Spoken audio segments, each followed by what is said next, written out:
I feel more empowered because, being around people who are, and it's not actually just even our CEO, our CFO, our VP of business development, all of them come from actual financial backgrounds, but they love food and restaurants and chefs. So it's like this really cool energy where you get to interact with people who are like, this is what we do because it's from our heart. And this is how we do it successfully because we know the numbers and we know how to get there from a guiding team. Welcome to another episode of the Growth League podcast. I'm your host, Caleb Clark, and I have the privilege of speaking to my guest today, Kayla Bolyai. She is the marketing director at Altamarea Group. Kayla, from what I've got to know a little bit so far, she's passionate about what she does. She's energized about the craft, working with her team, very data-driven. Making decisions based on what the empirical evidence is showing. And that's always great to see as a marketing leader. I want to tell you a little bit about the group that Kayla is running the marketing function for. They have a mission of crafting unique dining experiences, and each of their restaurants strives for consistency and excellence at all levels. Each restaurant has a convivial core and an element of fun. The Altamarea Group brand considers the client lens as the basis for everything they do. And it's this exceptional client loyalty and their talented employees that form the bedrock of the brand. Their restaurants have, received a ton of recognition by some top publications. They have 20 restaurants worldwide. Is that right? Okay. That's right. And so take a look at their website, and don't do it if you're hungry because it looks it looks unbelievable. Kayla, welcome. Thank you for being my guest today. Thank you so much for having me. I'm really excited to be here chatting with you. Tell us a little bit about your journey as a marketing professional from before the group up until now. Sure. I actually studied international affairs in college, and I always worked in hospitality when I was in college. So whether that was bartending or waitressing, and I really felt that being around people and seeing how you could connect with somebody and have an effect on their dine or their night out, to me was a really fun place to be when I was learning about myself in college. And while I never changed my major after college, I looked for ways that I could bring my love for culture and traveling and international affairs. And also I did a lot of internships in college in marketing and PR, and marry that with my experience front of house. And the first company I came upon that was hiring when I had moved to New York after college was the W Hotels. So I started my career in hospitality on the W Hotels marketing team. And then, from there was really just looking for ways to build, whether that was working in an agency space where I worked with universities and took a lens on marketing from, how do you create messaging around thought leadership in the higher ed space, or even going back to hospitality. Most recently, prior to my current role, I was at Star Restaurants and I was the digital marketing director there when I was living in Philadelphia, which is an amazing city as well. And it was, for me, I always knew that I was going to end up in the intersection of people and the way they engage and why they make the decisions they do, and being in a hospitality space and being with a restaurant group like Altamarea Group has been such a fun experience and super enriching, especially being there being in the hospitality space during COVID and coming out of it and seeing all the restaurants that are thriving, not just our group, but across the board. It's a really dynamic industry to be in. That's awesome. Based on your experience, folks like you have lots of different options. What can you tell us about some of the things that have kept you around the group there? What's sticky for you there? Sure. For me, what I really admire about the CEO and founder of our company, he comes from a finance background. So, hospitality is a world where it's such a human industry, right? Yeah. And for me, someone who studied a liberal arts degree in international affairs and the study of people, I never really got the financial lens that I might have had if I studied marketing in college.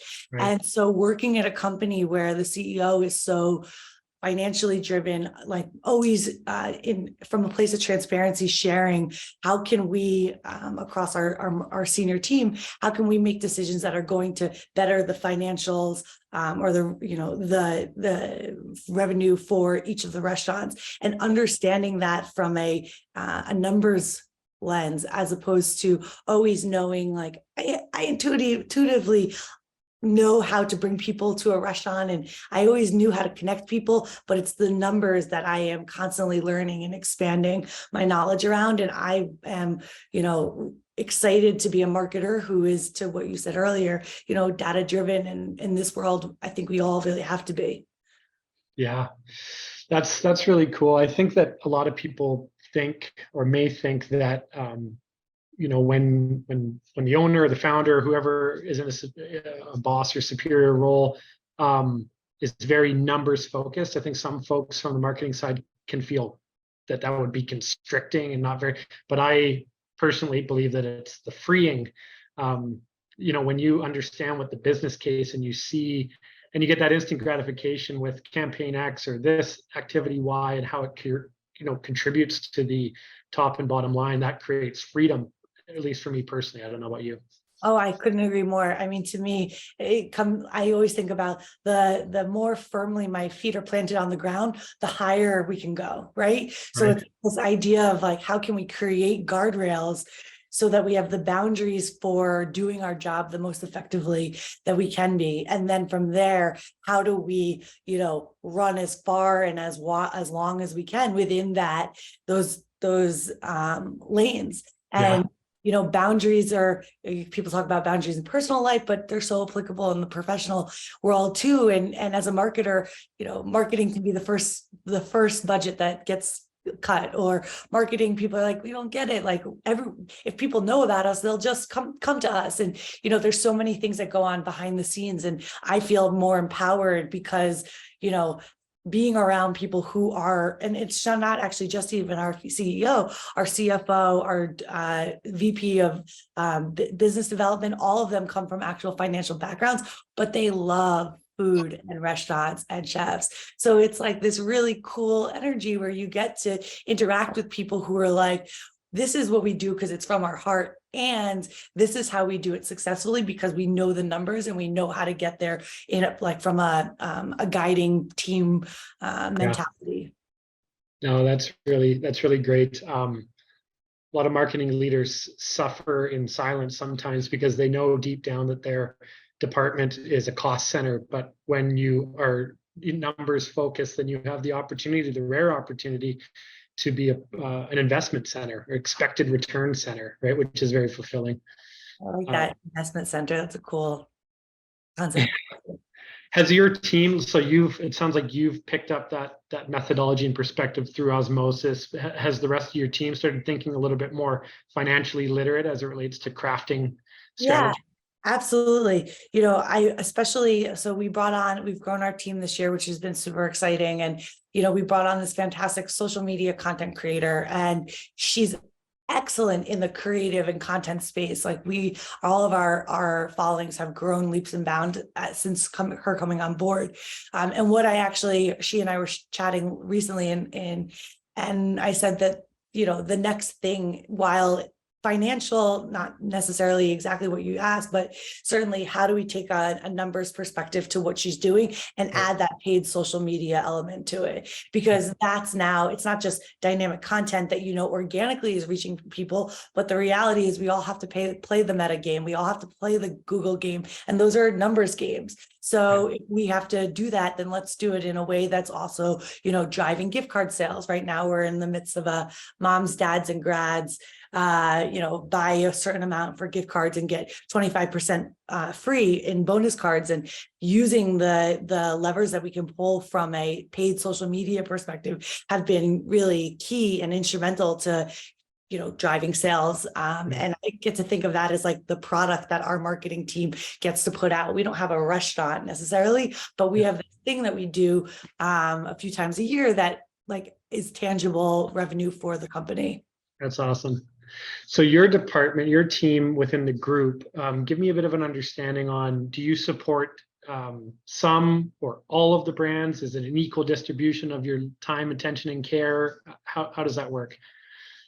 My former boss told me this analogy, and it's always resonates, that when you often feel, and this could be an agency perspective too, but it's like having 20 only children.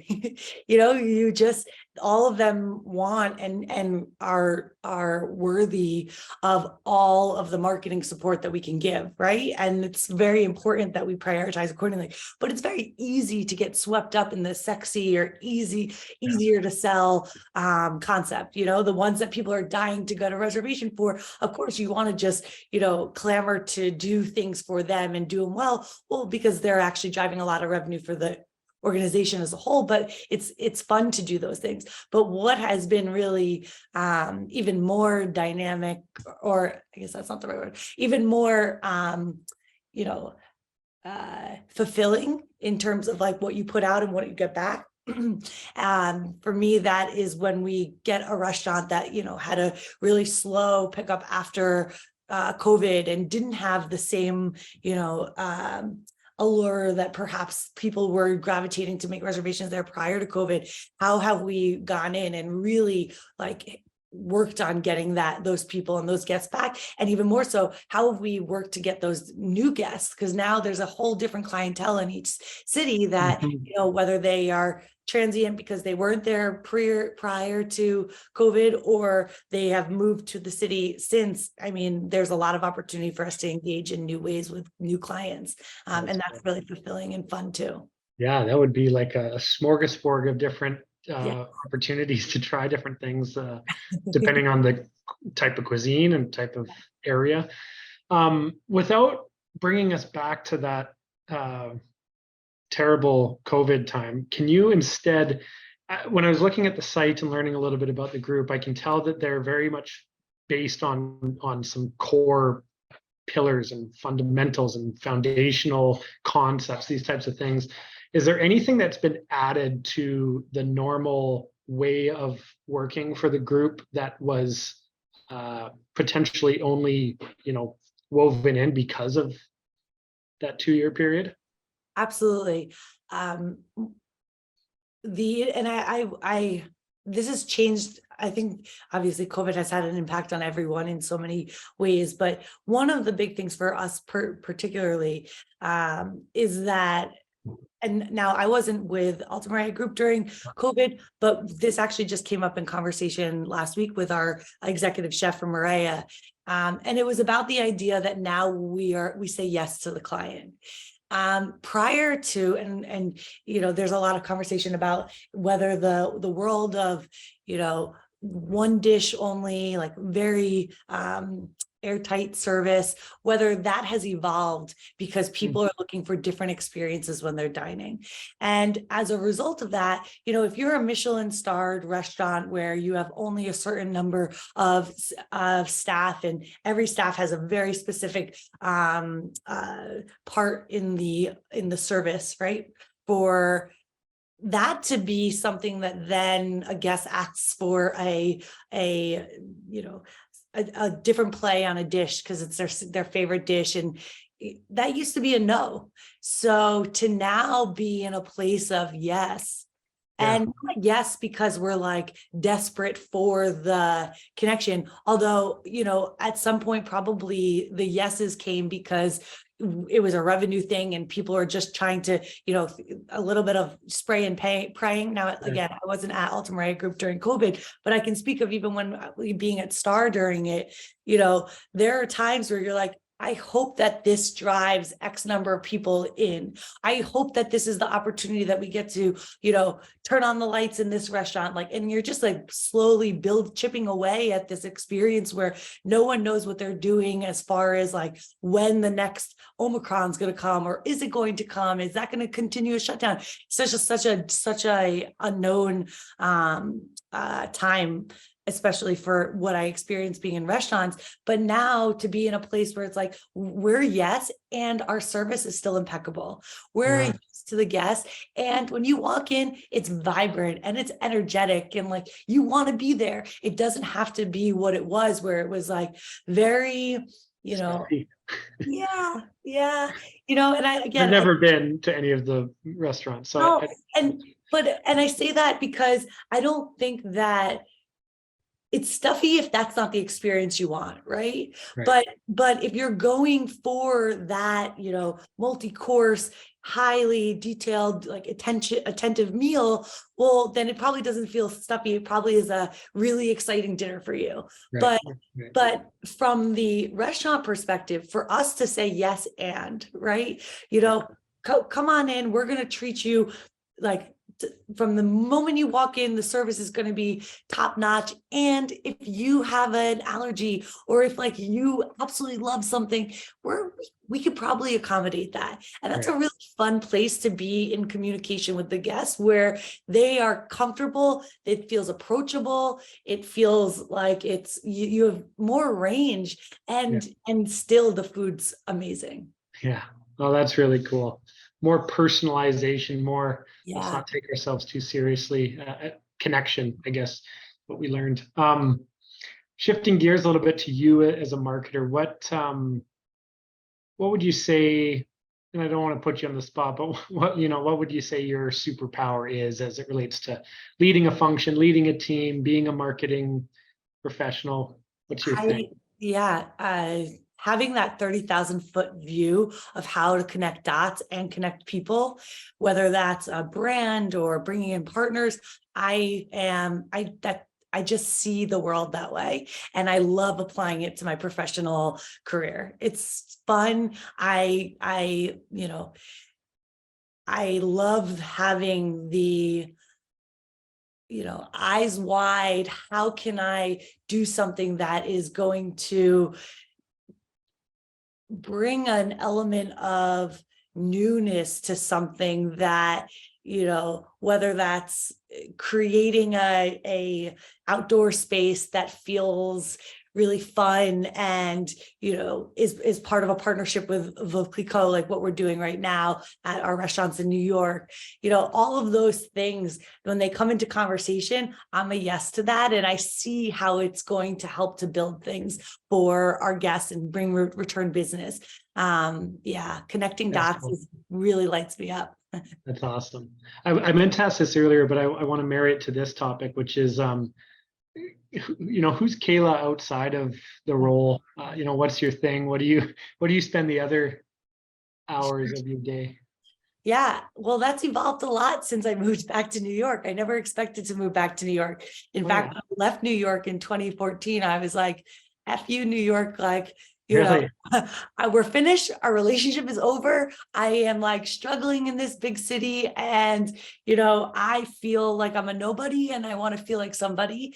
And so I was in a relationship at the time that we did 6 months at first in Atlanta, and I pitched my company at the time, the PR agency I was working for, to work remotely. Which this is not now. Everyone's like this, but then it was actually totally big deal. And I was excited to be in a city that I felt like I could conquer and create a space for myself that I was doing and connecting with people in a way that felt like I was seen.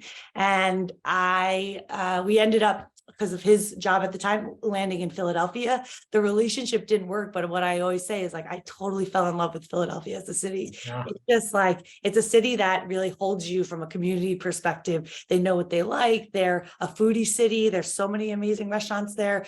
And it was a privilege to be able to end up working at one of those restaurant groups when I was there. But in the COVID shuffle, I ended up moving home to my family's place in North Jersey, where I grew up, and going back and forth between the restaurants in New York and Philadelphia. And then I had like 6 months where I was doing freelance work before I started at Altamarea Group. And in that time, I started going out to Brooklyn. And prior to that time, my experience in Brooklyn was all to visit my sister, who like in her family in Park Slope. It was not the music driven dancing, like connectivity community that I have had the pleasure and gratitude to fall into in Brooklyn since moving back. And so my life, like all of a sudden I was like, I want to be here. And I kind of just kept opening doors. And now actually I live in a co-living space that was a former button factory in Brooklyn, in Bushwick. And it's been the best, most unique experience that I ever thought I would come into. And at first I wanted to be there because I thought I was going to, I've always had an entrepreneurial drive as well. And I thought about creating, especially in the wake of COVID, creating a business around community, because I saw that a lot of people, and this has been talked a lot about, as I felt as well, we're craving, because we all had to be isolated for so long, we were craving ways to connect and be around people. And so I thought that like in New York, maybe we could have this like co-living space I wanted to call Soul House. And that was my passion. And my sister is 10 years older than me. She said to me very wisely, she said, don't be the person who starts a business in community but has never lived in one.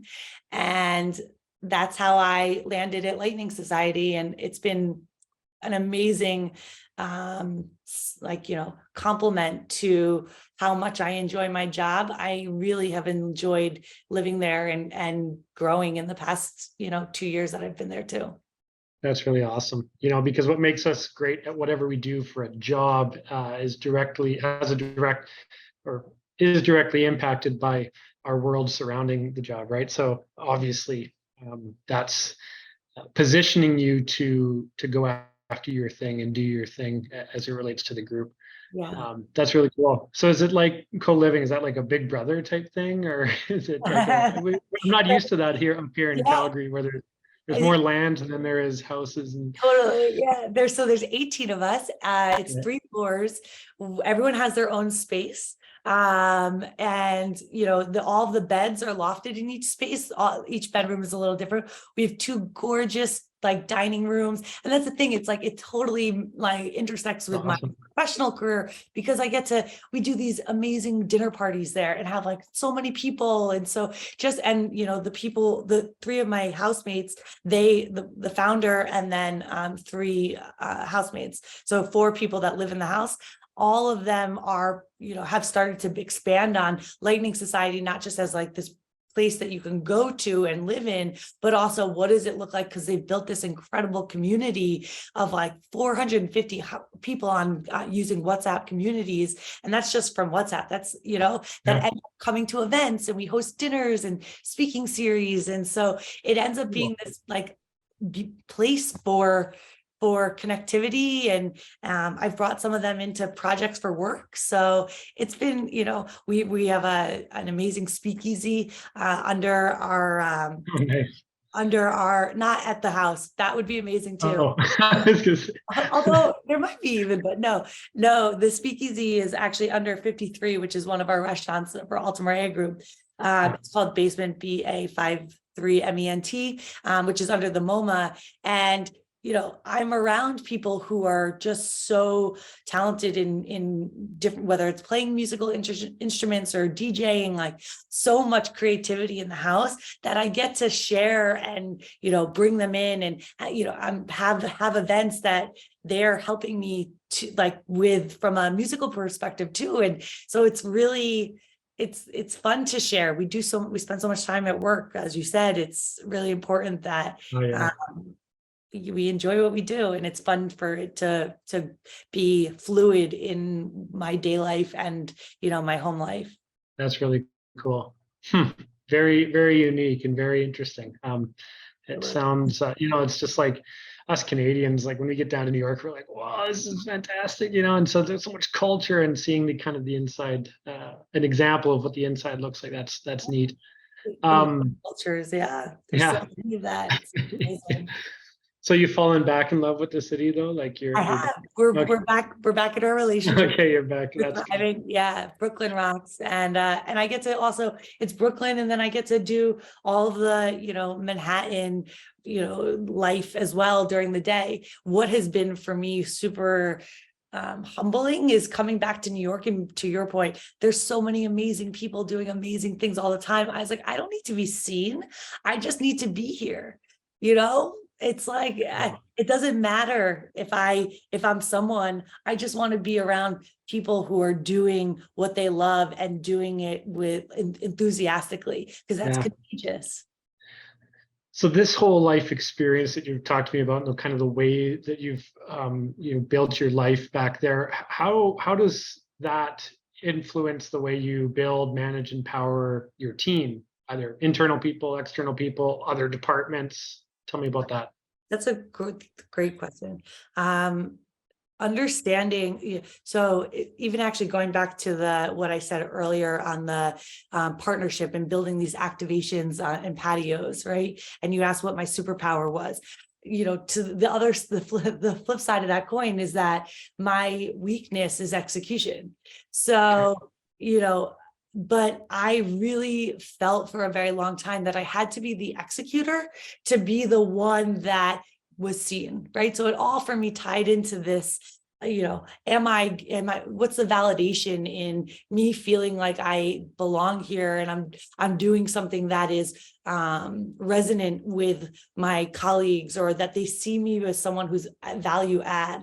But the reality is I'm not that great at executing. And in fact, it's very annoying when I'm executing and not letting my team do their thing, because they're amazing executors. Like I have, our marketing manager is a really stellar project manager as well. She keeps all the ducks in a row, and it's been such a pleasure to step back from needing to be the person that's doing the thing, and instead be like, I know what my strengths are, and having compassion for the things I suck at. I can't be everything to everyone, and no one wants me to be. So I should just stay more focused on the things that I know can bring value. And, execution is something that, allowing my team to take an idea and run with it and bring it to life. We've gotten so many things, marketing, sometimes a lot of ideas. This happened at the ad agency I was at, especially,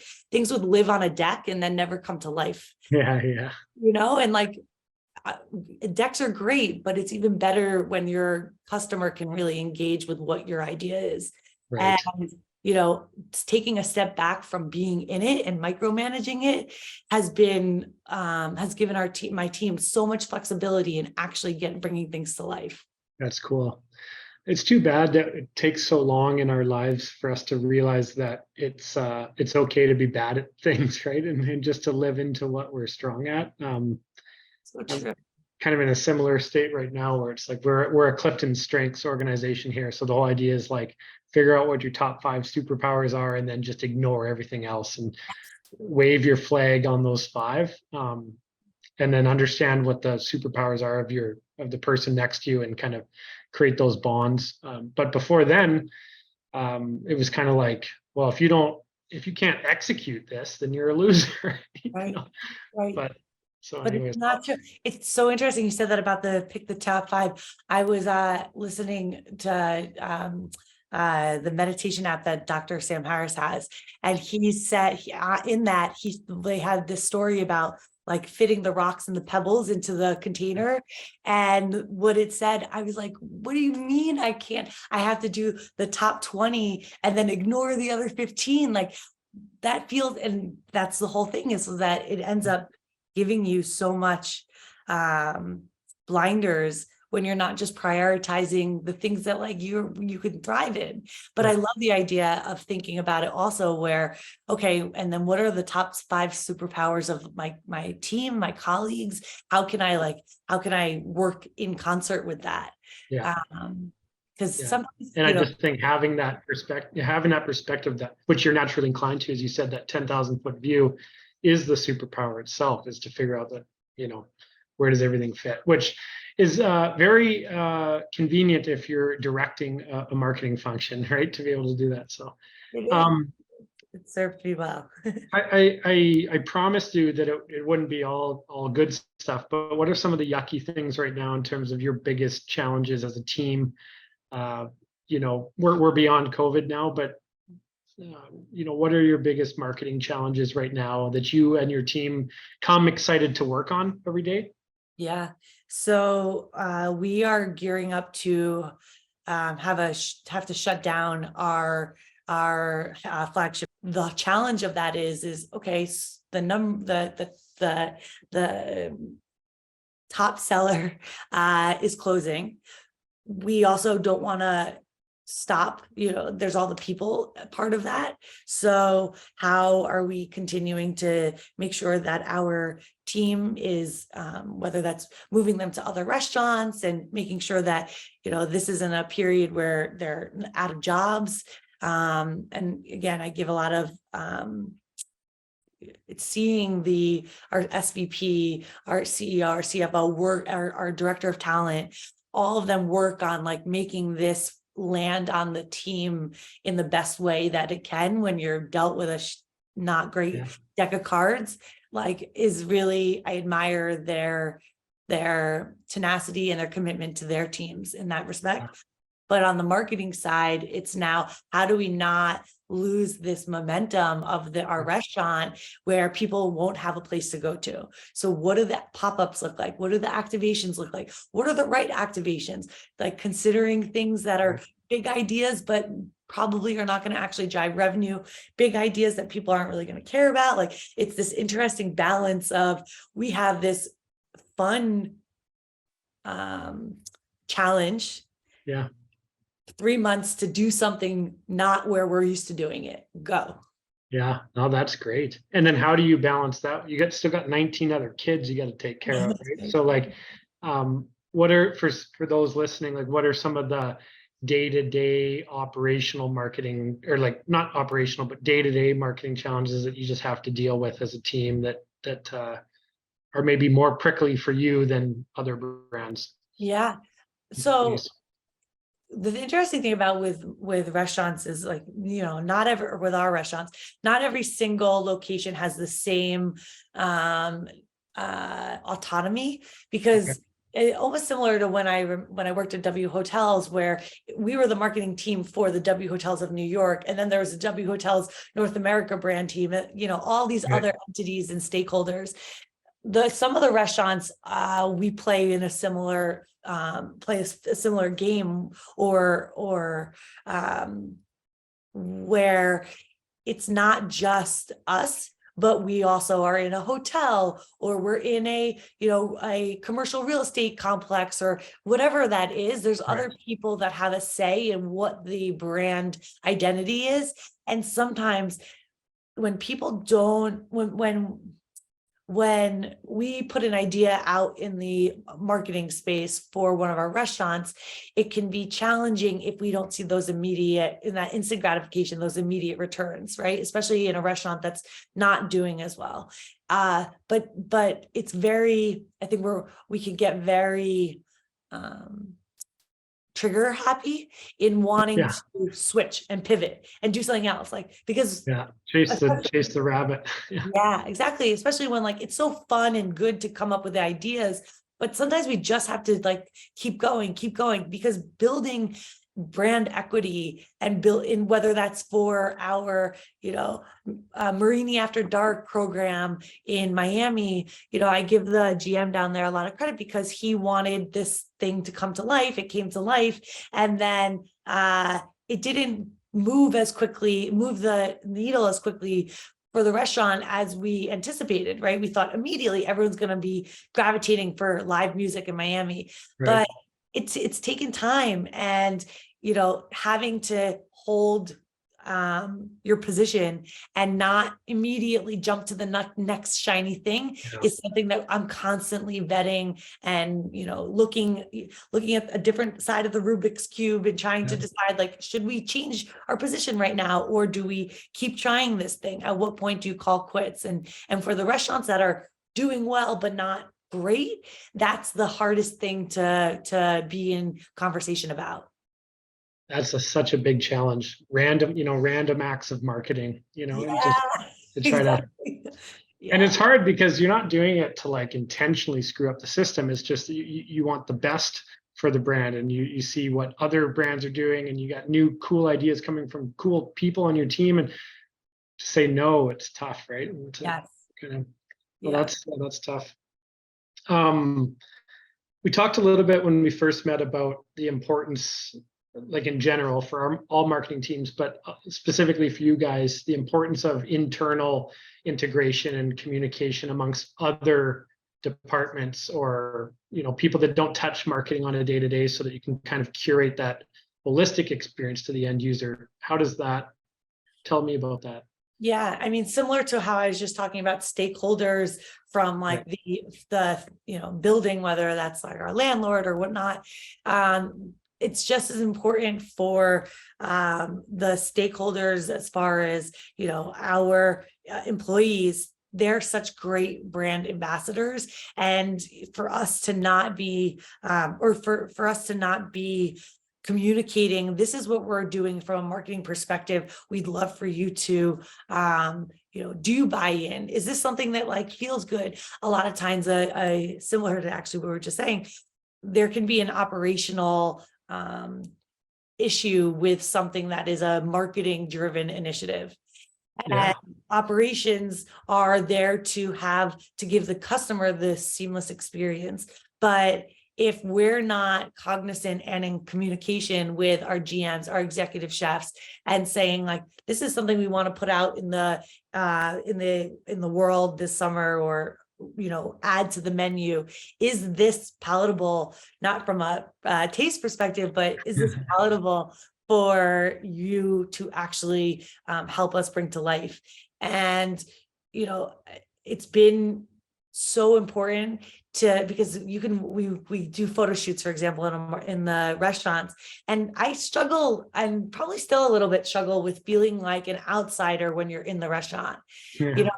I'm not part of the on-site team, and it's kind of annoying probably sometimes for them to have someone like trying to get information or take photos, or they're probably like, just let me do my job, right? And so, but you also don't want to be a marketer who's marketing from an ivory tower. So the conversation and keeping the actual teams, abreast of what we're doing and buying in.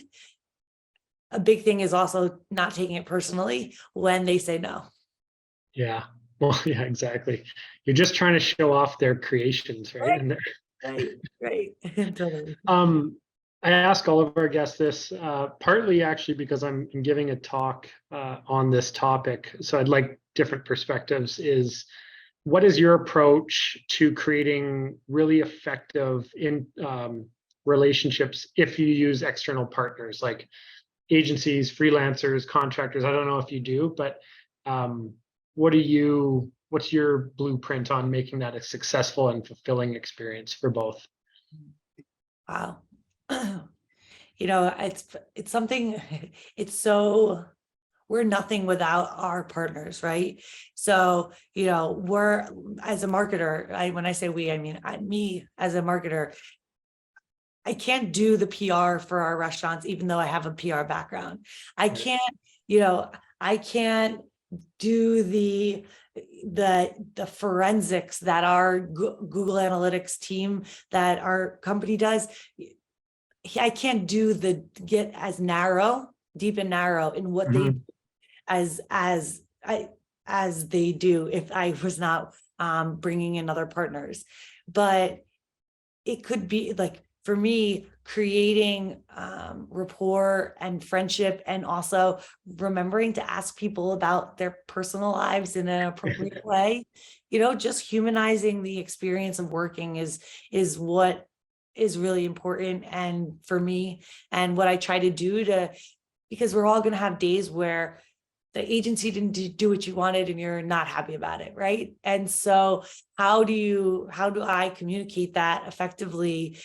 But also, have I already built enough of a foundation of a working relationship, where even the days when we're not seeing eye to eye, we can do that professionally, and we can do that in a way that comes to a solution. Right. That's great. Yeah, you're there for their success. They're there for your success. It's not a buyer seller thing, right? It's like it's a partnership. Yeah. A lot of my guests have, it's really nice to hear that, because it's a lot of my guests say similar things. The first thing they talk about is how they can contribute to the relationship, versus like, well, I'm looking for a partner that does this, this, and this, and so that's interesting. Yeah, well, you've been picking people who are obviously are selecting. I guess so. We're super, aware and mindful, and we're nothing without our relationships. Yeah. So it's cool to hear that. I wish we could talk for another hour and a half on this stuff, and but we'll stay connected, and maybe we'll do a follow up sometime when I'm in New York, or anywhere you have a location. Yeah, you said you're going to Dumbo, but you'll have to come to Manhattan, and please For come sure. out any of our restaurants. Would love that. Awesome. So great to get to know you better, and thank you for sharing your perspective. Very valuable for myself, and surely for those listening. Have fun in California, and thank you again so much for your time. Awesome. Thanks, Caleb.